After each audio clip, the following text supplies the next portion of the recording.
Cedera sahabat Bahasa News yang budiman, kamu pasti sering mendengar istilah kata cuak dalam bahasa Aceh. Cuak itu sama halnya dengan pengkhianat atau mata-mata. Istilah cuak ini berawal dari kisah seorang ahli sulap dari India yang bernama Ramasamy atau Panglima Tibang.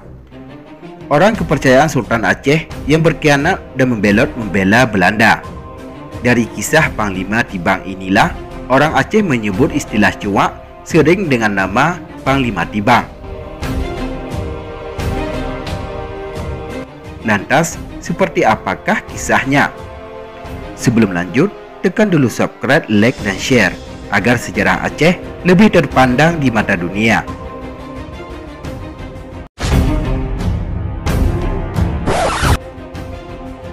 Ketika itu ia datang sebagai pesulap yang mampu menarik simpati kalangan istana kerajaan Aceh. Karena kepiawaiannya, ia dipercayakan sebagai Syah Bandar.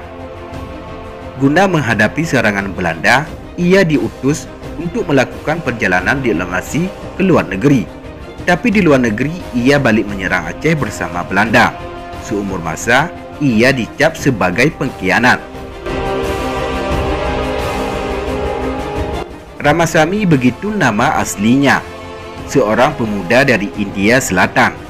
Suatu ketika singgah di pelabuhan kerajaan Aceh. Ia hanya seorang perantau yang punya keahlian sebagai pesulap.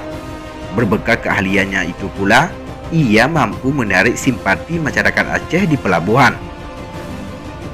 Keahliannya main sulap akhirnya sampai juga ke istana kerajaan Aceh Darussalam. Dalam sebuah perhelatan, ia pun diundang untuk menunjukkan kebolehannya itu. Pemuda pengembara itu pun tak menyia-nyiakan kesempatan tersebut. Melalui pertunjukan sulapnya, ia berhasil masuk istana. Kesempatan itu pula yang digunakannya untuk menarik simpati Raja Aceh. Hal itu pun dituainya setelah ia memeluk agama Islam dan mengganti namanya menjadi Muhammad. Sebagai mu'alaf, biaya hidupnya ditanggung kerajaan.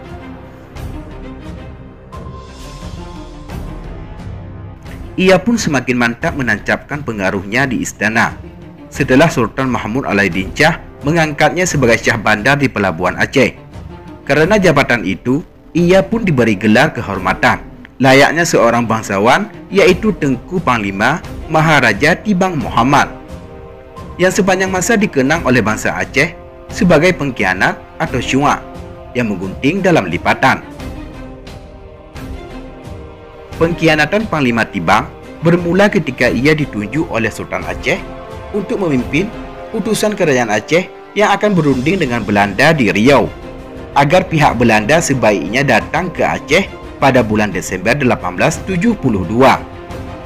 Hal itu merupakan upaya kerajaan Aceh untuk mengulur-ngulur waktu sambil mempersiapkan kerjasama dengan Amerika dan Italia dalam menghadapi Belanda. Setelah utusan Sultan pulang dari Turki di bawah pimpinan Perdana Menteri Kerajaan Aceh merangkap Mangku Bumi Habib Abdurrahman El-Zahir, persaingan politik pun terjadi. Panglima Tibang bermaksud menancapkan pengaruhnya kepada Sultan untuk mengalahkan Habib. Untuk itu ia menuju Singapura. Dalam perjalanan pulang, ia menghubungi utusan Amerika dan Italia guna memperoleh bantuan untuk menghadapi peperangan melawan Belanda. Armada Amerika yang berada di Hong Kong di bawah pimpinan Laksamana Jenkins pun setuju untuk membantu Aceh berperang dengan Belanda. Namun informasi itu akhirnya diketahui oleh pihak Belanda. Memahami akibat yang lebih jauh, andai kata perjanjian antara Aceh dengan Belanda dan Italia terwujud, maka Belanda pun mendahuluinya. Gubernur Hindia Belanda James London pada pertengahan Februari 1873 pun mengirimkan armadanya ke Aceh.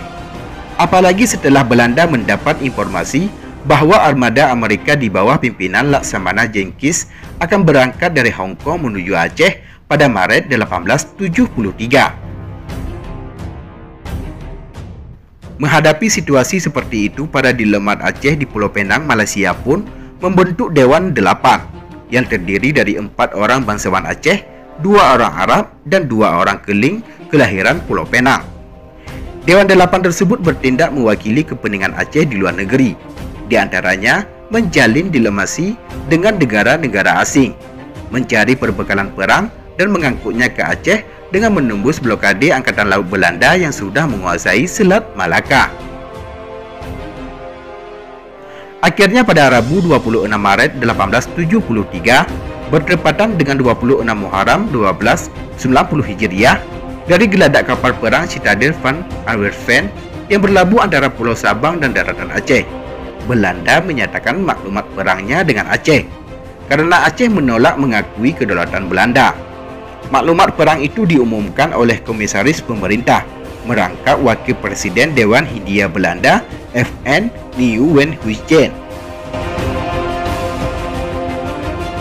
Tindak lanjut dari maklumat perang tersebut, pada Senin 6 April 1873, pasukan Belanda di bawah pimpinan Mayor Jenderal J.H.R. Kohler dengan kekuatan 6 kapal perang, 2 kapal angkatan laut, 5 berkas, 8 kapal peronda, 1 kapal komando, dan 5 kapal layar melakukan pendaratan di pantai Cermen yang disambut dengan perlawanan rakyat Aceh. Maka perang pun berkecamuk. Tak tanggung-tanggung, dalam agresi pertama itu, Belanda mengerahkan 168 perwira, 3.198 pasukan, 31 ekor perwira berkuda, 149 pasukan berkuda, 1.000 orang pekerja paksa, 50 orang mandor, 220 orang wanita, dan 300 orang pelayan. Perang dengan Belanda pun terus berlanjut.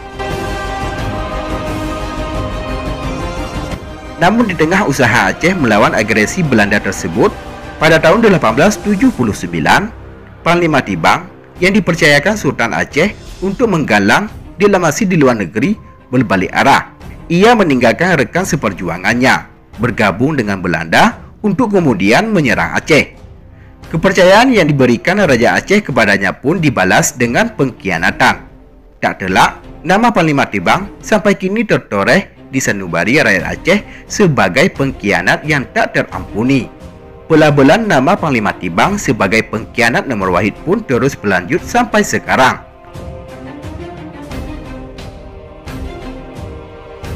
Dalam sejarah konflik Aceh, tak terkecuali di tubuh gerakan Aceh Merdeka, nama Panglima Tibang selalu diberikan kepada orang-orang yang berkhianat atau menyerah kepada pemerintah.